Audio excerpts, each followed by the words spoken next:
Welcome to another episode of the Snakes Are Us TV podcast, presented by Southeastern Reptile Rescue and its founder and director, me, Jason Clark. Are you ready?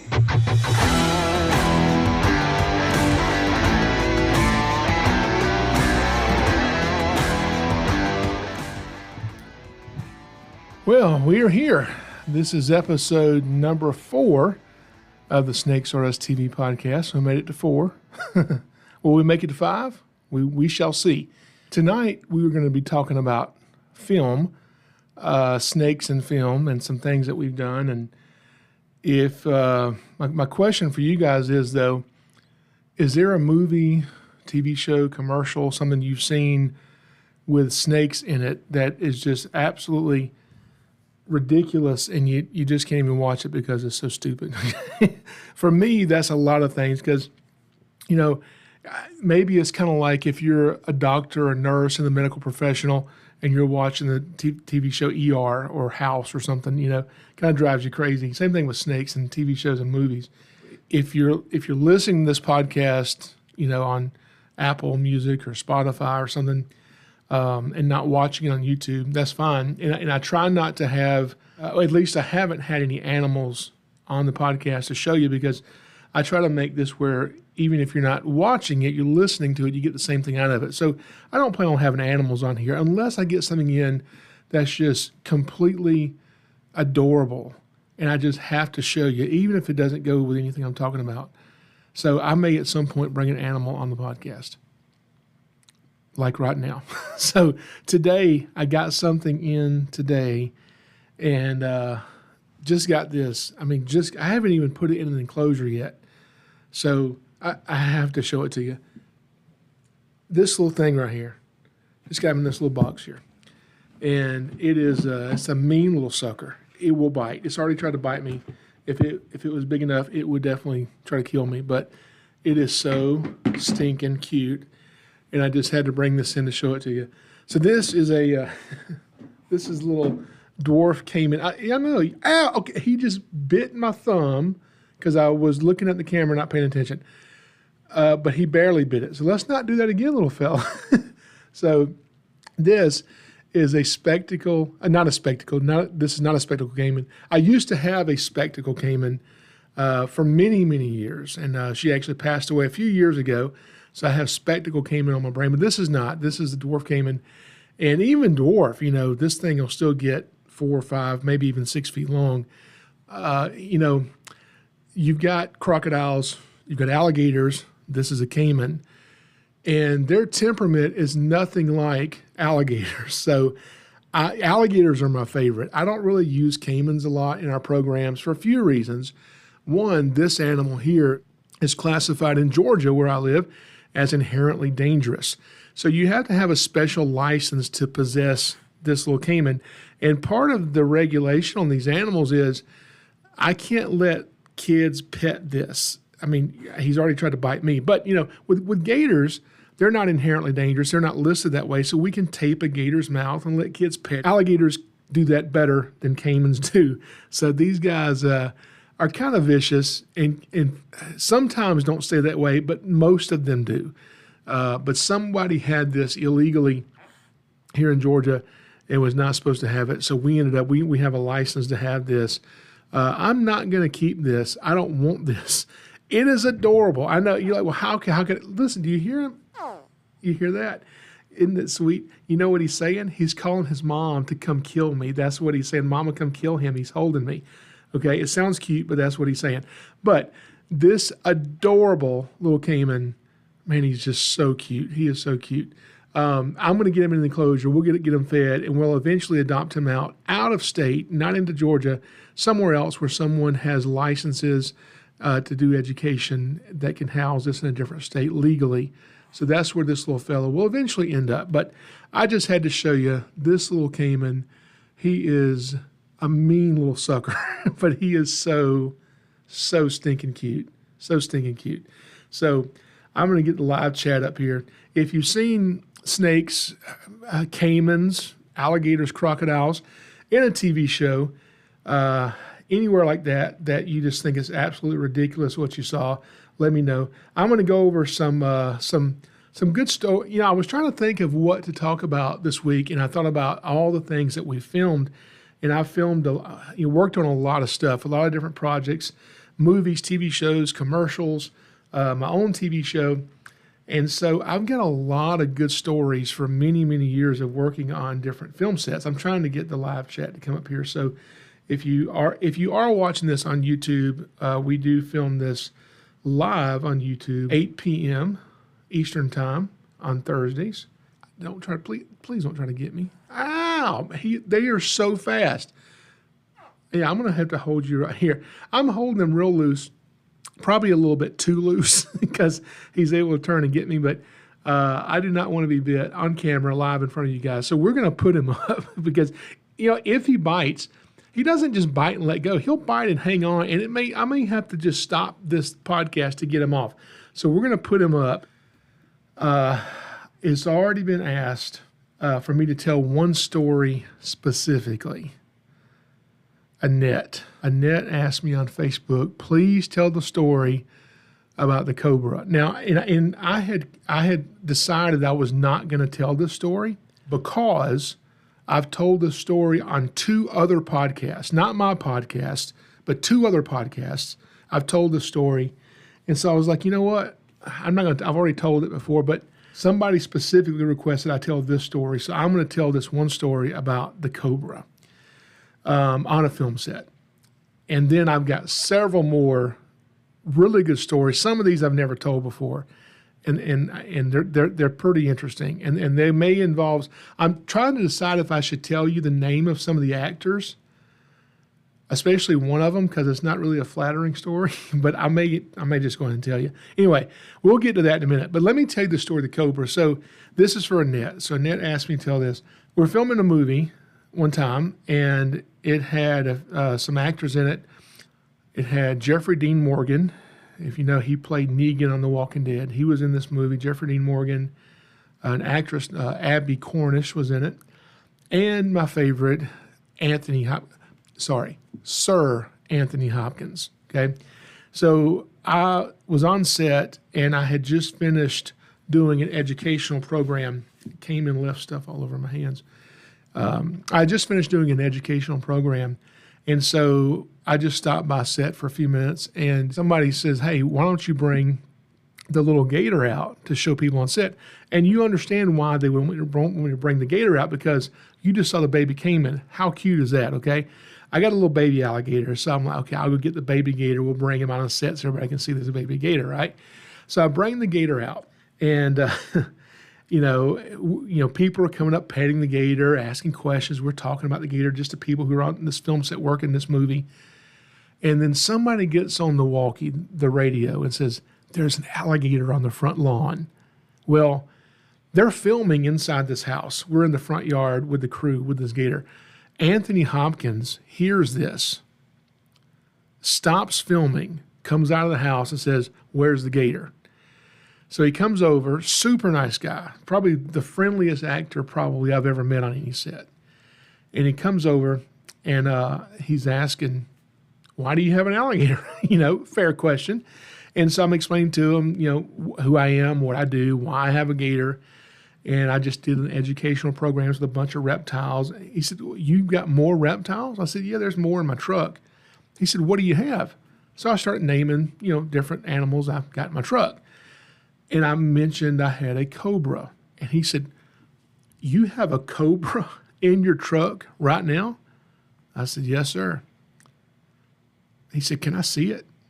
I said, well, Mr. Hopkins, I don't think they want me bringing out a live cobra. There's a couple hundred people here on set. He said, don't worry. I said, it's okay. I said, all right, you're Sir Anthony Hopkins. I'll be right back. So I go and get the cobra. Filming is shut down on this motion picture, and they've moved everybody back because they want me to pull this cobra out on the front lawn of someone's house they've rented to film a movie at. This particular cobra was a monocle cobra, but it was also leucistic, which means it's pure white, no pattern, just a beautiful white cobra. So I have a snake hook, and when I'm handling this cobra, the method I use to handle it is called tailing, which means I take the hook and I put it under the front part of the snake, and I'm holding the cobra's tail in my hand.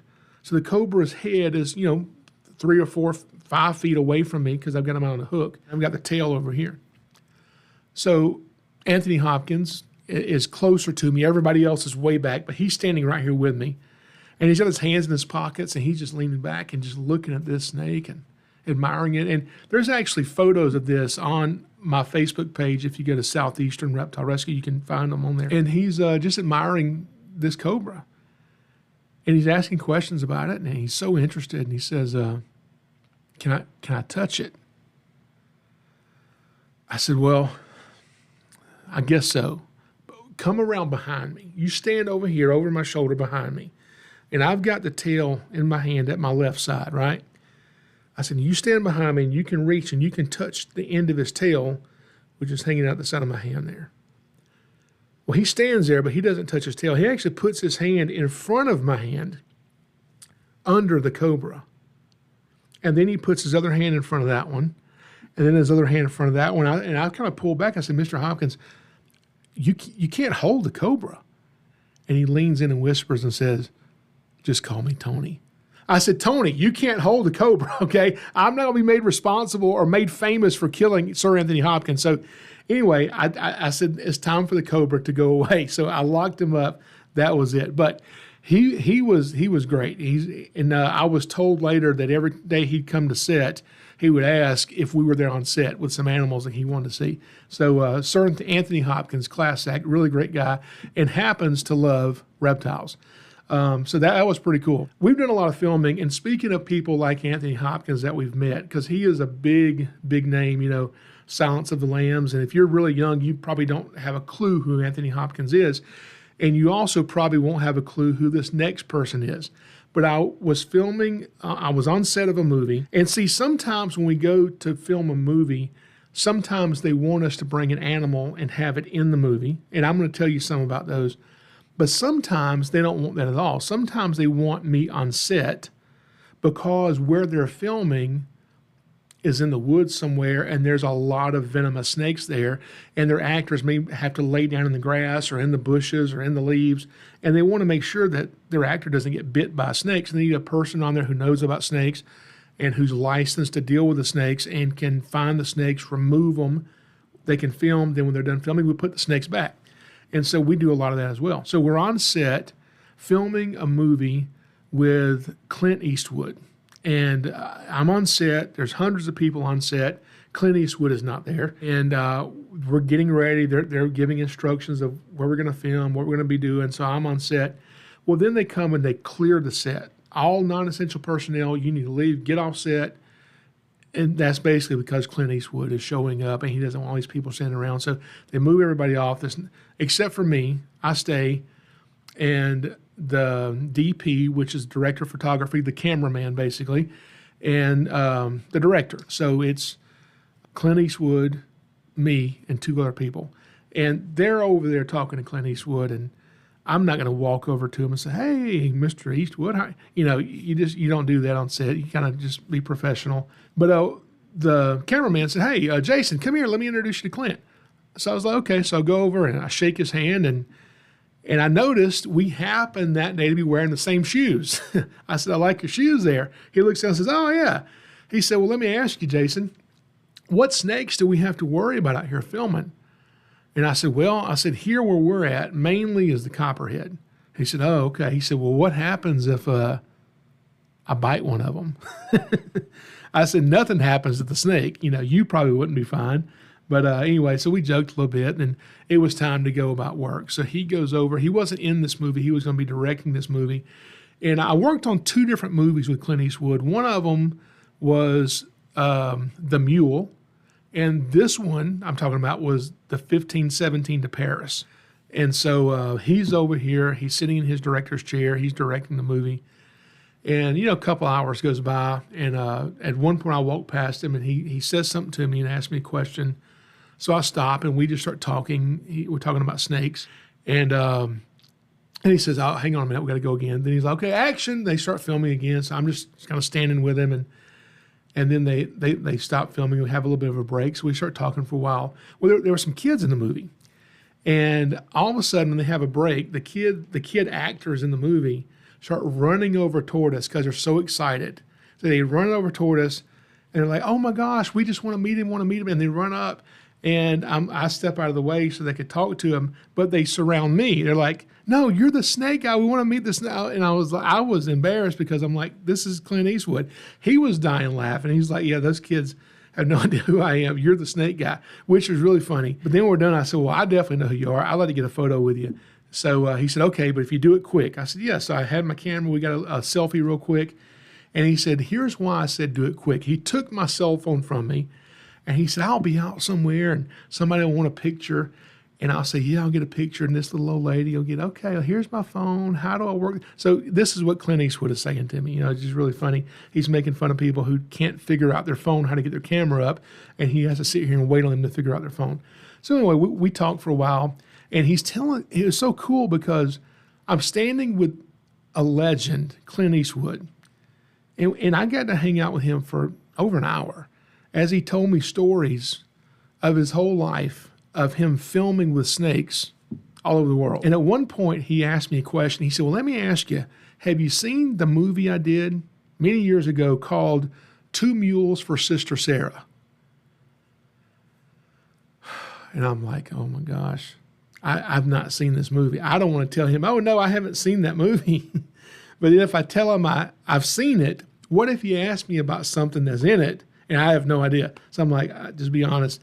I said, "No, sir, I haven't seen it." He said, "Well, you need to watch it." I said, "I will buy it when I leave here today. I'm going to buy it." He said, because Clint Eastwood told me to watch it, so I had to go buy it. He said, "There's a scene in that movie to where you see me kill a snake." He said, "I know you like snakes, and just let me tell you, I like snakes too. But this was a different time. This was like in the 60s. It was a different time." He said, "But today I wouldn't do this because I like snakes." He said, "But while we're filming, someone on set, one of the crew members, found a live rattlesnake." He said, "We were actually in Mexico when we were filming this day. We're in Mexico. He finds a live rattlesnake, and they bring it over and say, 'Hey, could we incorporate this in the movie?' And so in the movie, you see Clint Eastwood. I'm not going to describe it, but you see him kill the snake. And Clint Eastwood told me what you see in the movie was him actually killing the snake. So you can tell this is a different time. Not in the 60s, you can film a movie like this today, thank goodness. But I did go by the movie because Clint Eastwood told me to, and watched it. Two Mules for Sister Sarah. That was pretty cool. Let's see. I've got I was trying to think of what I'll tell you guys. I've got a bunch of notes right here. Okay, right up here at the top, Animal Planet. Yeah, I used to have a TV series on Animal Planet. That was a lot of fun. We did a 6-part series for them. It was going to be a 1-hour special. Then they decided to do a whole 6-part series about me and my family. That was really cool. I learned a lot of stuff about filming and editing and filming process and that kind of stuff. That was really the first professional film we'd ever done. And then the next one after that was a movie, H2, Halloween, directed by Rob Zombie. And actually my youngest daughter, Lily, you can see her in the background of that movie, and some of our animals were in that. The next movie after that we got to go film was I don't even want to tell you the name of this movie. This next movie was so bad I don't even want to tell you that I was in it. But yes, I'm in a movie, and I don't want you to watch it. It is bad. But I'll tell you what happened in the movie.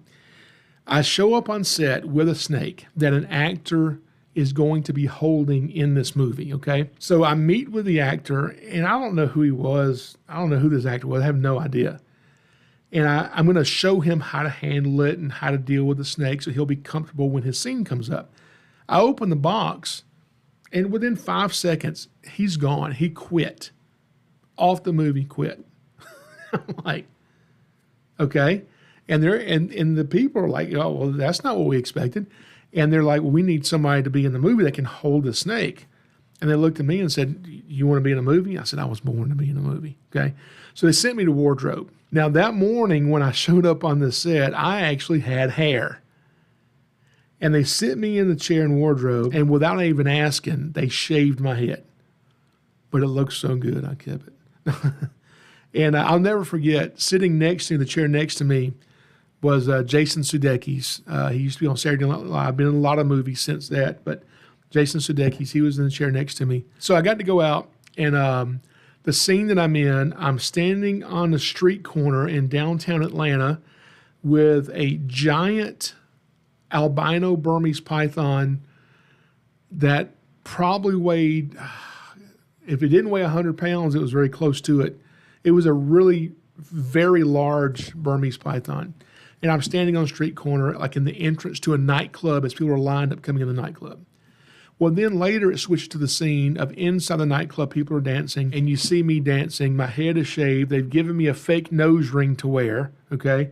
I've got this fake nose ring in. The scene I'm in is with Owen Wilson, okay? Owen Wilson does a lot of comedy movies, and in the scene, he wants to hold the snake. So I put the snake on his shoulders. And what they wanted was the snake to kind of flick his tongue at Owen Wilson's face. So I told him, I said, listen, if you'll hold the head like this and let the head look at you, and then you'll blow on its face a little bit, it'll make the snake flick his tongue. So in the movie, you actually see Owen Wilson blowing on the snake, and the snake's flicking his tongue. You know, everybody's laughing and dancing. And then the scene cuts, and the next thing you see is Owen Wilson laying on the floor. The python is wrapped around him. It's around his neck. He's blood red and is choking him out. And I'm on top of Owen. And actually, I had to submit photos of this snake way ahead of time. And they made a replica, a rubber replica, hand-painted of the snake. So the rubber one is wrapped around his neck, which is a big, thick rubber snake. And the real one, we just kind of laid it on top of Owen's body. So it's a real snake and a fake snake right next to each other.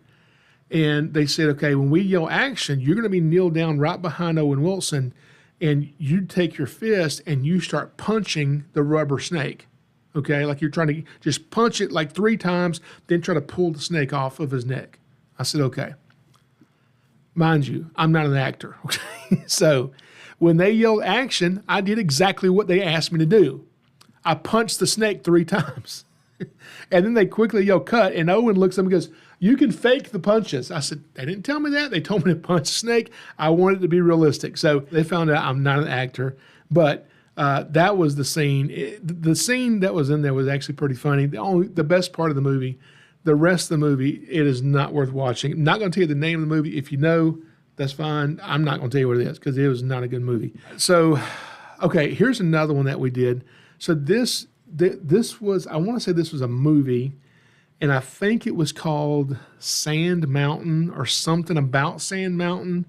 And it's, I'm told it's a true story. Go look it up. In North Alabama. If you live in the area, you probably know the story better than I do. I'm sure we can get parts of the story wrong, but you can look this up. From what I understand, there was a snake handling preacher, and he wanted to kill his wife.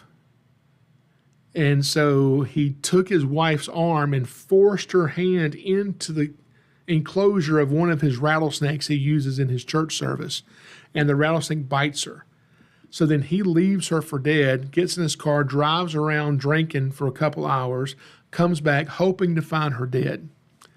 He comes back, well, she's gone, and she survived the bite. Anyway, he ends up getting arrested. You know, long story short, he gets arrested. He ends up escaping prison. They caught him a very short time later. Anyway, they're making a movie about this whole story. And so my job is to bring the rattlesnakes, and they have a fake hand, like a rubber hand, and it's so real. It has like fingernails on it. They've like inserted individual hairs on this hand to make it look so real. And I've got to hold the hand. It's on a stick. I've got to hold the hand, and I have to move the hand down in front of a live rattlesnake and get it to strike. Okay. Now, if you know anything about rattlesnakes, copperheads, cottonmouths, these are pit vipers.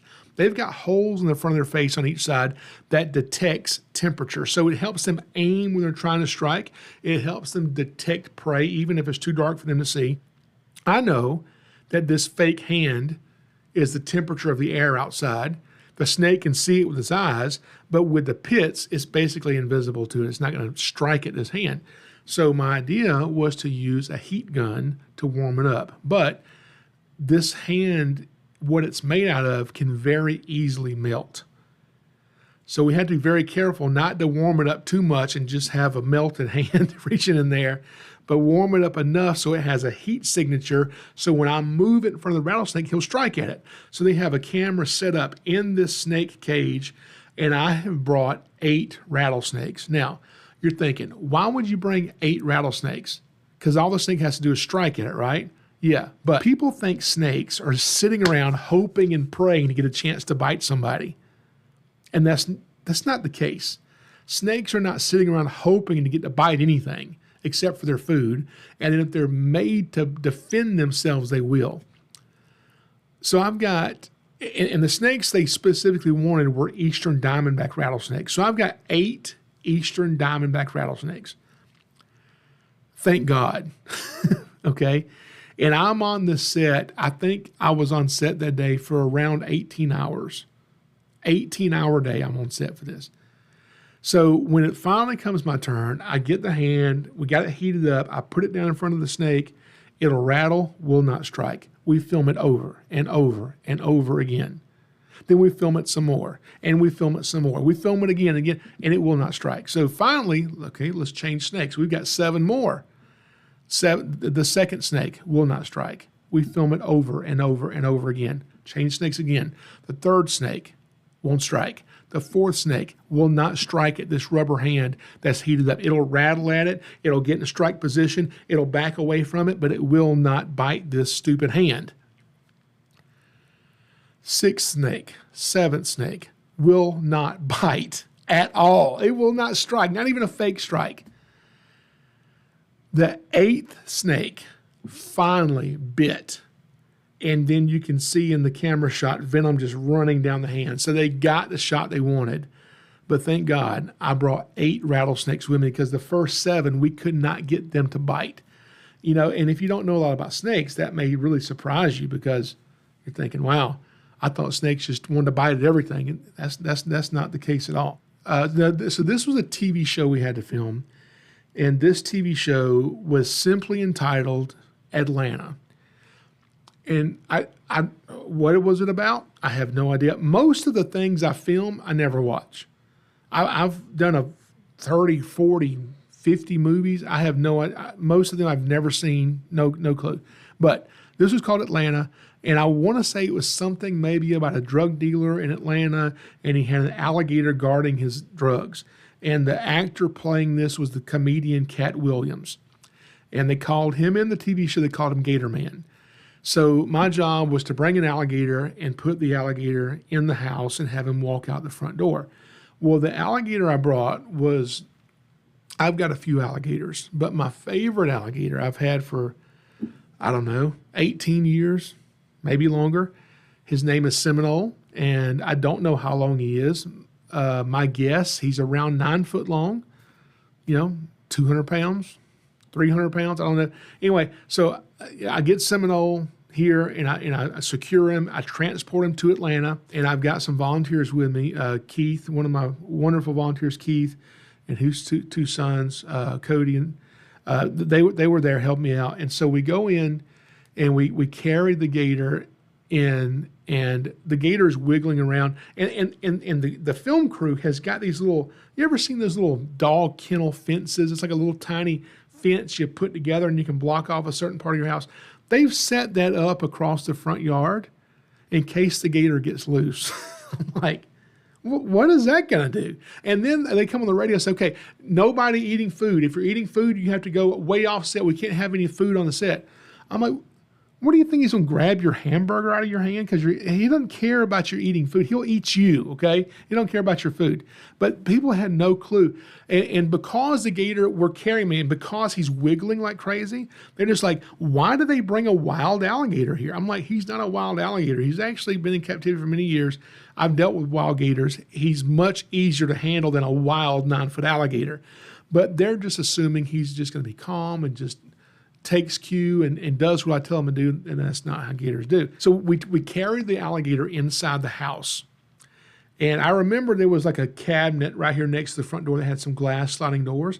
And I told him that needs to go or he's probably going to break the glass. Because if he just barely moves his head, it's like a sledgehammer. He'll just break stuff, not even trying really. We get him in the front right in the front of the door, and there's like a screen. So the wooden door is open in the house, and the screen door is shut. So the gator is supposed to stand up in the house and walk toward the screen door, and there's a string tied to the screen door as somebody off camera pulls a string and makes the door open. Looks like the gator is pushing it open with his nose is what it's going to look like. Just outside the door, next to the sidewalk, is a camera on a dolly. You know those little tracks, like little train tracks they put a camera on so they can wheel it back and forth? So there's a guy sitting on his little stool with his camera, and there's a man behind him who takes him and moves him on the track so he can get the scene. Seminole, when I want him to go out the front door, they yell action. He gets up, he walks right out the front door, door opens. As he comes out, the cameraman's getting the shot, and Seminole lets out a growl, a harmless growl. Yes, it does kind of sound scary. And the cameraman got terrified, falls off the little stool, falls backwards. Anyway, did not get the shot, even though Seminole did what he was supposed to do. So we had to reset. We had to get the gator, get him back in the house, get him lined up again, and tell him sometimes gators growl, roll with it, get the shot. And you're thinking, well, how did you get Seminole to stand up and walk out the door? It's actually pretty easy. So I get the gator's tail lined up so his spine is in a straight line. And then as he's facing forward, because if I grab his tail, he'll kind of look around behind him like, hey, why are you grabbing my tail? So you can't do that. So I get him straight, and I very gently, like barely touching him, get the tip of his tail, and just so gentle, just barely touching him, and let his tail, the end of it, lay in my hands. And I just very gently, very slowly slide my hands up his tail. And then very slowly, I start lifting his tail up, like pointing the end of his tail up, going toward his head, like bending his tail over his head. Well, he wants his tail to be straight, not bent up over his head. So what does he do to straighten his tail out? He stands up and walks forward. And that's what he did. And he walked forward, and he went out, and he got the shot, and did perfect, and we loaded him up and took him home. So that's actually, if you want to see that, the TV show is called Atlanta. It's actually in season 2 of that show, which is pretty cool. So a lot of you guys in the chat, thank you guys for all joining us. So Lisa Easter is in the chat. She says, North Alabama here, true story, saw the movie. So Lisa, what's the name of the movie? Is it Sand Mountain? Is that the name of it? Because I don't even know the name of it. And it seems like it was going to be on HBO or something. Speaking of HBO, I did another movie for HBO called First Wives. And it was a movie about presidents' wives through history. And this part of the movie, they called me and said, listen, Gerald Ford's son in real life had a pet alligator. And so we need an alligator that's not too big, not too small, that can be in this movie. And said, can you send us some photos of your gators? So I get all my gators, and I'm taking all these different photos of them, and I'm sending all the photos in. And every photo I send, they're like, no, we don't like that one. That one's too small. No, that one's too big. That one's too dark, or that one's too something. They didn't like any of them. So they're like, you don't have any more gators? I'm like, well, I do have this one, but he's a jerk. I don't want to use him. He's not friendly. So I send the photo of that gator, and they loved it. They're like, that's the one we want. That's exactly what we're envisioning. And I'm like, okay. They're like, okay, now here's the next thing. We need the gator to sit on the sidewalk, like the ledge next to a swimming pool. And then when the actress says her line, we need him on cue to hop into the pool. Can you gator do that? I said, yeah, that's what we train them to do. Yeah. Yeah. So I get to sit. Gerald Ford's wife, the actress playing Gerald Ford's wife, comes out there. And it ended up being, what is her name? Nicole Kidman, I think. Played Catwoman. Is that who played Catwoman? Nicole Kidman? Anyway, so I'm like, you know what? I'm about to be the best alligator handler she's ever seen. So I'm standing right there next to her. I know, is it Nicole Kidman? It's not Nicole Kidman. Michelle Pfeiffer. That's who it was. It was Michelle. I get them mixed up. It was Michelle Pfeiffer. I'm pretty sure. And so as I'm sitting there getting ready to film, and this gator, he's probably maybe 3 foot long, okay? And I'm holding the gator. He's under my arm. His head's sticking out here. And I'm getting ready to talk to the actress and explain how this is going to work. All of a sudden, the gator latches down on my thumb, my left thumb. And not like this, but back here in the hinge where there's the real pressure, okay? He like grabs my thumb and just starts shaking his head. So I like grab his head so he doesn't rip my thumb off. And I'm like, oh God, this is just great. So we're able to get his mouth pried off my thumb. And but now there's blood running down. So I'm like, I don't want her to freak out. So I just put my hand in my pocket. I'm like, oh, you're ready now? Okay, we're ready. Here we go. And so we shot the scene over and over again. We had to put a little tiny harness made of fishing line, monofilament line on the gator that you couldn't see, and kind of hold the gator back from the edge of the pool and keep a little bit of pressure on him where he couldn't jump in the pool because he wants to go in the water. And then as soon as she sets her line, we release the line. He feels the tension give way, and he jumps right in the water. Does it on cue every single time, but you can't see the line, and it looked perfect. So even though I had blood running all down my hand. So that was a movie called First Wives. I think it aired on HBO. And there's a good one coming up that I want to tell you. I'm trying to decide if I want to tell you about this one story because I kind of have to tell you who's in it and who did it. But anyway, another show that I did with alligators, speaking of alligators, was a TV show with Bear Grylls. He does like survival stuff. So he had a TV show called Surviving Bear Grylls. And for that show, I wasn't going to be using a gator. They actually had me bring a bunch of snakes. And then once we got there, the director actually remembered me from a different film and said, you actually have a bunch of different stuff, right? I said, yeah. So they ended up using me for about 4 or 5 days in a row with tortoises and snakes and an alligator and lizards and just a whole bunch of stuff. So that was I got to meet Bear Grylls. He was a nice guy. Surviving Bear Grylls, that was fun. But you know, when we meet with these directors, and sometimes they'll call and say, "Hey, we want to film this, we want to film that. Do you have this animal or that animal?" And I'm like, "Yeah, we can work that out." But one guy, one director, he called me. He was like, "Look, we're filming this scene, and here's what we need. We need 3 snakes to be on a path right next to a lake.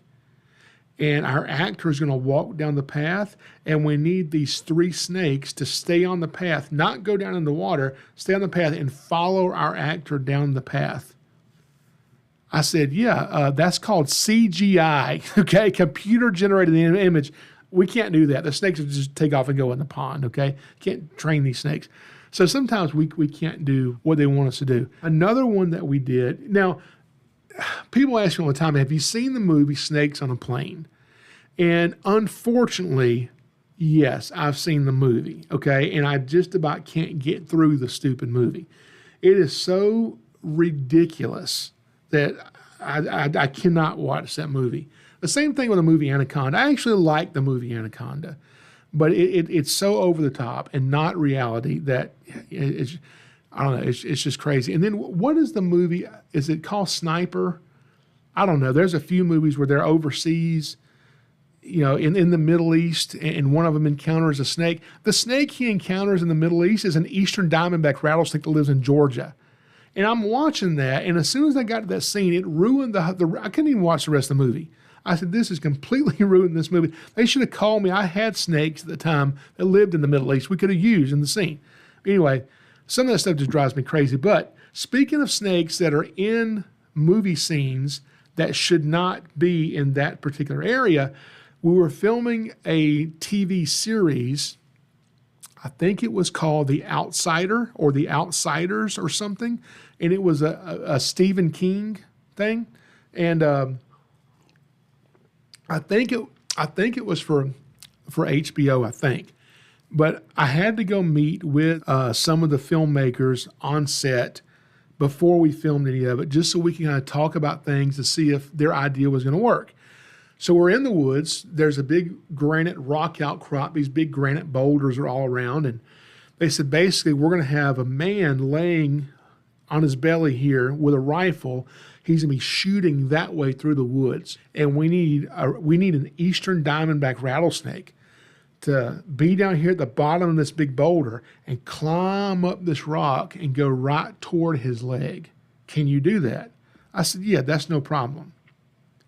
However, when this comes out, I will never watch it. And they're like, oh, why? I said, because I can't watch things that are just ridiculous and you see a snake that shouldn't live in that habitat. Because you would never see an eastern diamondback rattlesnake in this habitat. They said, really? I said, no. They said, well, what would you see here? I said, this is prime habitat for the timber rattlesnake, not the eastern diamondback. I said, now, if you decided, not that you care if I watch it, but if you decided to use timber rattlesnakes instead, that would make sense. I would watch it. They said, can you send us a photo of a timber? I said, I've got it right here. Showed them a photo. I said, oh, yeah, that'll work just fine. Let's use timber rattlesnakes. I said, okay, great. So the time comes, and they're getting really nervous about this whole thing. And then they're like, you know what? You can't just do this by yourself. You need to have a whole team of snake wranglers here. And we need to have these snake wranglers stationed all around this huge boulder, 40 or 50 feet out, just in case the snake gets loose, someone can grab this thing. I said, well, that's not how this works.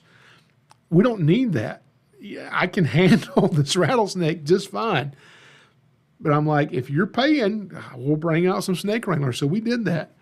And I lay the rattlesnake down, and he crawls up the rock, goes right toward the guy's boot, far enough so the actor doesn't get bit. Got the scene. And they were shocked that the rattlesnake didn't go crazy, didn't try to kill anybody, didn't go wander off to the woods and we have to chase it, because people just have no clue how snakes really act. So really amazing sometimes that what people think. One time, another one I had to do, and I'm going to get down to the one in a minute because this, there's a few of them on here. There's still a few more that are pretty good. I had to go do something for Harvard University one time. Harvard University, I don't even know what it was. I think it was like an internal thing, not a movie, not a TV show, not even a commercial. It was some type of a research project that researchers from Harvard were conducting on how spiders move, something like that. And so I had to have I want to say it was 8 or 10, 12, I don't know, tarantulas, and each tarantula had to be a different species that all looked very different from each other. And so at the time, I only had a couple of tarantulas, so I had to put the word out on Facebook, hey, does anybody have any tarantulas they want to get rid of? And a call came in. And lady said, yeah, I've actually got an alcoholic anaconda, and we'd like for you to take it if you get... I said, excuse me? Well, we got an anaconda that's kind of like an alcoholic, and it drinks, and it's not good for it. Can you take the anaconda and the tarantulas?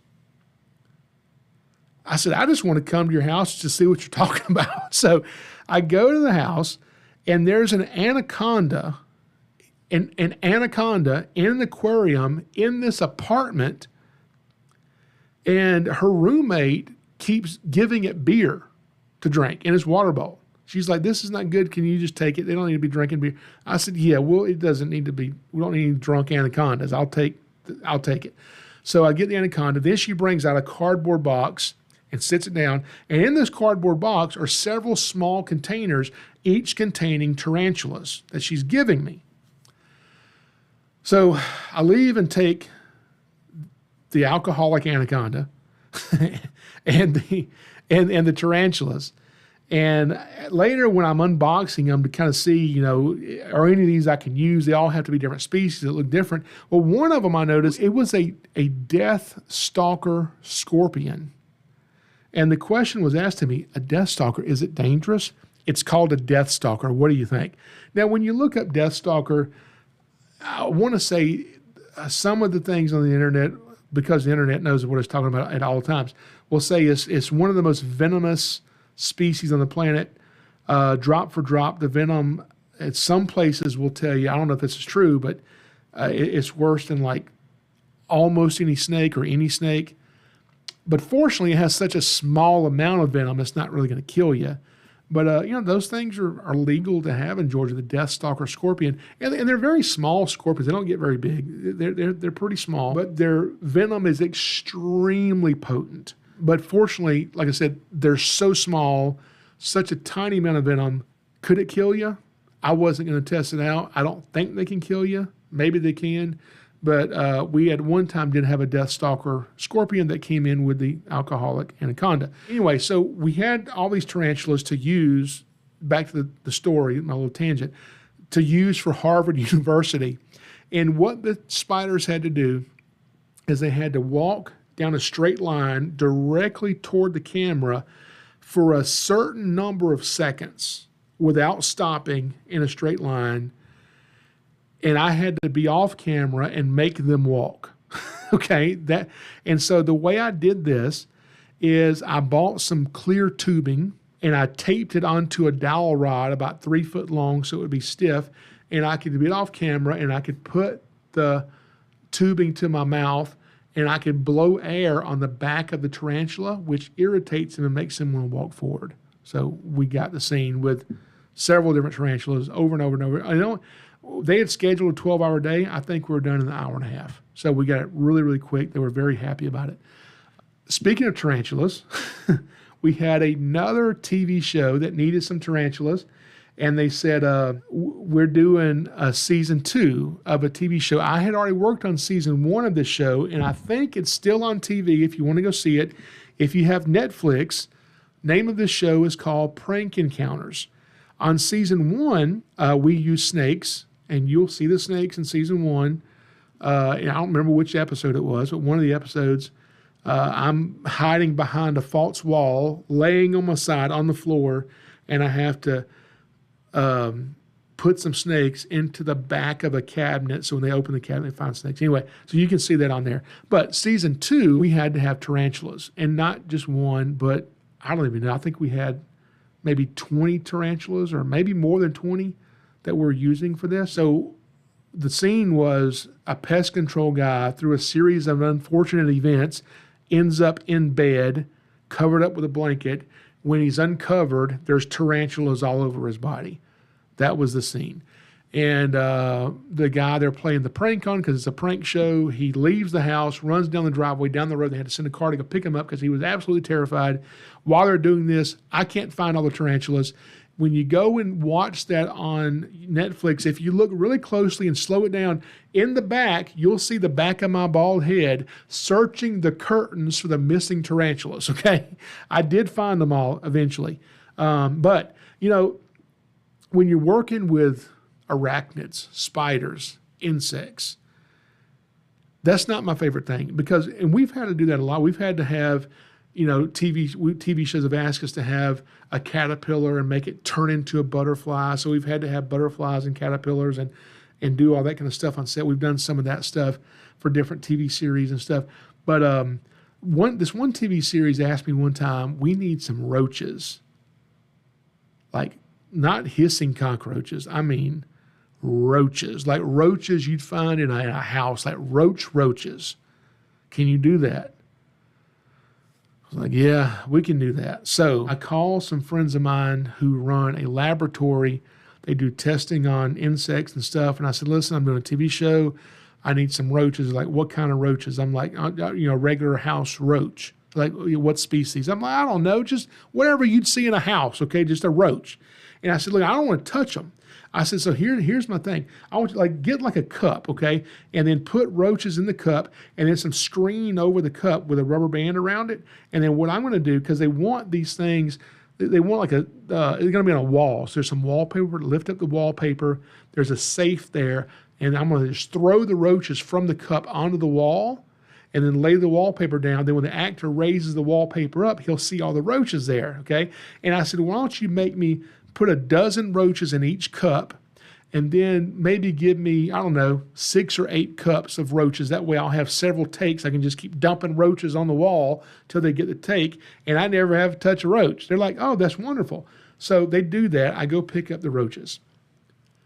I get to the film set, And you ever seen at the end of the movie, it'll say no animals are harmed during the making of this movie? You ever seen that? Okay. To have that on there, they have to have the American Humane Society present. Now, some of the movies we do, they're present, and they've always been just fine to work with. But most of the movies I've been on, they're not there. Guess what they show up for? The roaches. Yes, the roaches. And they're asking me, do they have names? Do you know anything, the sex of these roaches, male or female? I'm like, no, they're cockroaches. No, and so anyway, so when the scene comes up, they're like, okay, we're ready for you on set. So I get there, I've got my cup of roaches, I'm getting ready. They're like, you ready to go? So I'm ready to go. And then the animal welfare person says, now listen, make sure you get them all. I said, what do you mean make sure I get them all? Well, you can't just leave them. They could be injured. You have to catch each individual roach and it has to be packaged back up. If they're not, we can't put that disclaimer at the end of this TV show that no animals were harmed during the making of this. I said, you got to be kidding. I got to catch these roaches? She said, yeah. I did not have anything to catch them with. I didn't have any tools. I didn't have any gloves. But I'm a professional, okay? And I've got to pretend to be professional. And so I'm like, okay, I'm just gonna do it. I'm just gonna do it. So we dump the roaches, and now they've scattered, they've done with the scene. Now I've got to catch 12 big, huge cockroaches barehanded. I've never touched a roach in my life. I'm not about to want to pick one of these stupid things up, but I did. So I reached down to pick up this roach, and I'm learning on the fly here, and there's a whole film crew. All the actors are watching me do this, okay? I'm the professional animal wrangler here, and I have to pretend to at least be professional. And so I grab this roach, and I don't want him to get loose, because if he gets loose and runs up my arm, that's not going to be good in front of everybody. And I don't want to hold him too tight, because then if I squish him, well, then I'm just going to throw up. And so I'm like, how tight or how loose do you hold a cockroach? So I'm getting them all. I'm getting them in the cup. I'm like, oh, this is the worst thing in the entire world. And we end up filming the scene. I don't even know how many times. Way more times than it needed to be filmed. And I had to catch stupid roaches each time. But here's the worst part of it. That was not the worst part. Here's the worst part of it. I could not wait to get to the bathroom and scrub my hands. I washed my hands with hot water and soap, and I washed them again. And you could still smell the roaches on my fingers. It was disgusting. And you know how I am with smells, okay? If you watched that Snakes Left Alone in the Hoarder's House, go watch that if you haven't seen that video on my YouTube channel. You'll see how I am with smell. I don't do good with it, okay? Yes, I was gagging. At the film set, it was not good. But speaking of roaches and creepy crawlies, there's one worse than that. This one was so bad, I refused to go on set to do it. I had people, Keith, who worked for me, I had him go do it. I said, you're going to go do it? I'm not even going on set. Now, when I tell you this story is not going to make any sense to you if you have not seen the podcast we did, which was on fears, on my fears. Go listen to the podcast about fears, and in that I tell you what I am afraid of, okay? If you haven't heard that podcast episode, I do not like caskets. I do not like funeral homes. I don't like graveyards. I don't like to ride on the interstate if there's a hearse near me, a hearse, or whatever those cars that carry caskets. I don't even ride near it. I can't stand it, okay? Haunted houses, I don't do that. So they called and said, we need snakes and mealworms to go into a casket. And we need enough mealworms to fill a casket about 2 to 3 inches deep of mealworms. How do you figure that out? How do you figure, I'm sure some of you mathematicians can do it. How do you figure out how many mealworms it takes? So the mealworm is what, about 1 inch long? Big around, not even as big around as a pencil? How many of those big mealworms does it take to fill up a casket 2 or 3 inches deep?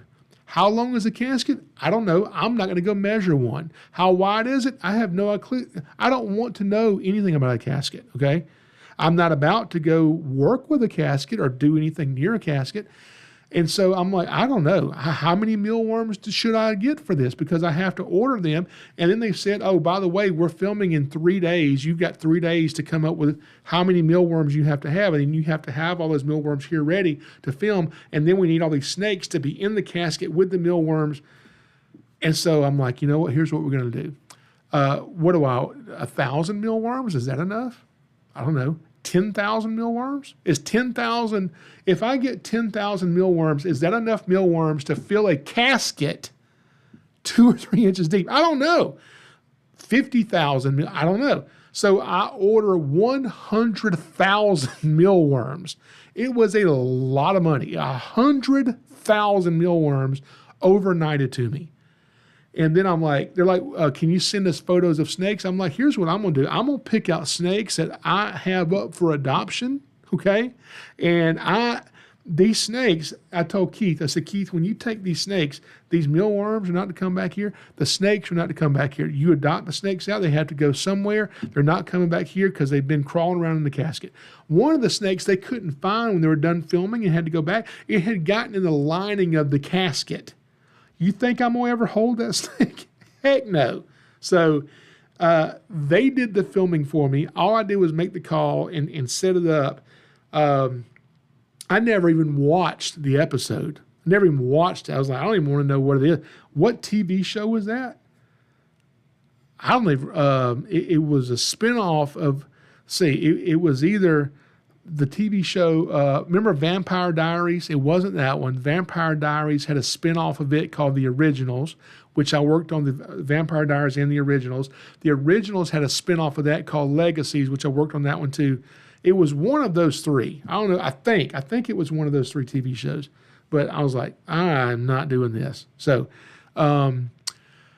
another one that we did, and I think I'm going to tell you this guy's name in a minute, and we're getting over time here. I'm going to cut this off in a second, but a couple more cool stories I want to tell you. Another one that I had to go film was we had to use an eastern diamondback rattlesnake. And don't ask me what TV show this was. I have no idea. I can't remember. But I do remember there were 2 actors that I recognized. One of them was an actress who was, if you remember the TV show, if you've not seen this TV show, go watch it. The best TV show thriller ever made, 24, with Kiefer Sutherland. Awesome TV show. And there was an actress that played in season 1 with Kiefer Sutherland. Her name was Sarah Clark. And she was on set there. That actress was on set. And with that actress was an actor who played in The Walking Dead. I don't know his name. He was the governor in The Walking Dead, the ones that get stabbed in the eye with a sword or something. And so he was on that. And so anyway, so we're walking down the street, and I noticed the governor's up ahead of me, and he stops at my truck and starts taking photos of my truck. If you've never seen my truck, you may not understand why he's taking pictures of it. If you've seen my truck, you're like, yeah, I see why people take pictures of that, okay? But and I just said, hey, sir, you can't be taking photos of that. He's like, excuse me? I said, you want me to stab you in the eye with a sword? Anyway, he laughed. He was a nice guy. I've worked with a few people from The Walking Dead. One, I did work with, I don't know that his name, the actor that plays Carl. We had to do a movie, a feature film with him. I mean, if I was more prepared, I would tell you the name of these things. It was a movie, I don't know what it was about. We filmed in Alabama. Basically, the actor who played Carl in The Walking Dead, he is on a train track, walking on a train track, and I have to have a rattlesnake on the track crawling in his direction. So I met with him and the actor that's walking with him before the scene, and I just said, look, I said, guys, I ain't never done this before, but one time, and that time didn't go good. The actor did get bit, okay? So I hope, and their like eyes are this big around. They're like, what? I said, no, I'm just kidding. I've done this a lot of times. We're going to keep you safe. So I gave them the safety spiel of how we're going to do this, how I'm going to keep them safe with this rattlesnake coming toward them. We did the scene, really easy to do. Another actress I got to work with from The Walking Dead was when I was working on the movie the Avengers, Endgame, Infinity War, Black Panther. We filmed all those kind of the same place here in Georgia. And I was on set. I was holding my snake hook, and I don't know her name. She plays Michonne on The Walking Dead. She walked up to me and introduced herself and started saying, "Hey, what do you have that stick for?" I'm like, "This is to protect you from snakes." Really, really nice. Very, very nice lady. One TV show we had to do, they wanted to have a big, giant toad in this one scene. And they said, we actually need several animals, just creepy looking animals that we can have in this laboratory. And so I send them a list of animals to choose from. One of the animals to choose from was a cane toad. If you don't know about cane toads, they're invasive to Florida. They're invasive to Australia. They're actually from somewhere in South America. It's called a cane toad. They get pretty big, and they secrete a toxin out of their parotid glands. So if this if this toad is hopping in your backyard in Central Florida, and your dog sees it and thinks it's a live moving chew toy, and he puts his mouth on it, ingests a lot of that poison, some estimates think it can kill a dog in as quick as 15 minutes. So, pretty dangerous toad, as long as you don't lick it, okay? I can handle this toad. I can pick them up. You can see the poison coming out if you mess with them. So they're not bad for me to deal with, and have them just in an aquarium on set in the background. That's all it was going to be. A lot of the animals, I had a list of stuff they could choose from. One of the animals they chose was a gaboon viper, okay? A gaboon viper. Yeah, I have a gaboon viper. And so that was one of many animals they chose. So we have them there set up in these enclosures, just in the background. Actors are not working with them. It's just a background scene. And some director comes in there, and I've met a lot of film people, wonderful people to work with, very nice people, but every now and then you'll find some that you just don't want to work with again. This was one of them. And he comes in there. So that's a dangerous snake? I'm like, yeah, it's gaboon viper. It's a pretty dangerous snake, but it's in the enclosure, it's locked up, and no one's going to be near it, and we're standing right here with it. Well, we can't have any animal on set that could ever harm an individual. I'm like, okay, well, in that case, we'll take your toad. That's the main thing you want out of here too. Well, what do you mean? So I explained to him about the poison, just so he would have to get rid of it out of spite, because I'm angry at him now. And so he's like, well, I guess that's what we have to. He was not happy we had to get rid of the toad. I'm like, well, we shouldn't have to get rid of the gaboon viper. No one's going to touch it. You want to keep everybody getting bit by it. But anyway, so sometimes you'll have people that are difficult to work with, like the one director who wanted a Burmese python thrown into a fire. Not really, okay? We had a fake snake that was a mock-up of an albino Burmese python, and we had the real albino Burmese python, and they were going to make it appear that this actor throws this python into a fire for whatever reason in this TV show. So we're filming this in the fall. It's pretty cold outside, so they have what's called a warming tent, a warm tent with heaters in it for me and the snake to hang out and be comfortable and not get cold, okay? So we're hanging out in this warming tent for, I don't know, a few hours on set, waiting to be called to go do our scene. As we're waiting, I don't remember what he asked for, but the director comes over the walkie-talkie, and he asked for something specific to be brought to set, a prop or something, some kind of prop. And the lady who was in charge of bringing this to set was still in the process of getting it ready to bring to set. So she says on the radio, okay, we'll be there. We're just 10 minutes out. We'll have it there in 10 minutes. Well, this director comes on the radio and just berates this woman, just yells at her, screaming at her over the radio. When I tell you to bring something to set, I don't want to hear you're 10 minutes out. When I tell you to have it here, you have it here now, and I mean you get it here. So this woman, I see her outside the tent. She's crying. She's all upset because he's just, chewed this lady out and screaming at her in front of everybody. And so that your time passes, and an hour or so goes by. Then he comes on the radio and calls for the animal wrangler and says, we're ready for the python on set. Well, I'm ready to take it to set, but I wasn't about to. So I just go right back on the radio and said, that's just fine. We're 10 minutes out. And I sat there for 10 minutes and watched my clock until he didn't say anything. And I had a lot of the people silently applauding that I stood up to him because he was not very friendly. There's a movie, I want to say it's either on Netflix or Amazon Prime, called Savannah Sunrise. And now I've done a lot more movies than this. This is just a few, but this is some notable ones I want to tell you about. Savannah Sunrise is about a mother and daughter-in-law who don't get along, and for some problem they encounter, they can't get to some holiday dinner. So they have to ride across country or across a few states together. They don't like each other. They're stuck in a car for this road trip. That's what the movie's about. And in this movie, there's a scene where an alligator, by some unfortunate circumstances, ends up in the back seat of their car and causes a lot of problems. Anyway, we filmed that. It took 2 days to film it, 10 or 12 hours a day for 2 days. We filmed that here in Georgia.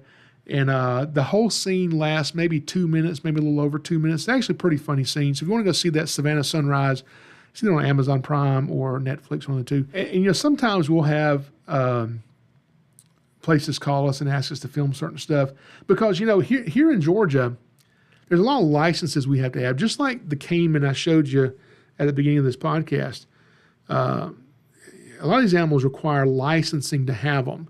So, for instance, if I have an alligator that's native to Georgia, or if I have a rat snake that's native to Georgia, or an eastern diamondback or timber rattlesnake, so I can get a license to use those animals and possess them and use them specifically for education. So if I'm going to go somewhere and do an educational event, then that license allows me to do that. What that license does not allow is filming the snake.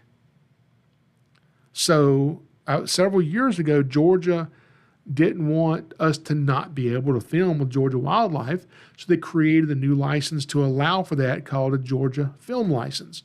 And it's an additional license. It's a few $100s we have to get, and which allows us to film native wildlife of Georgia. So sometimes you'll have companies come to Georgia to film native wildlife that don't have that. And, so for instance, Discovery Channel, you know what Discovery Channel is?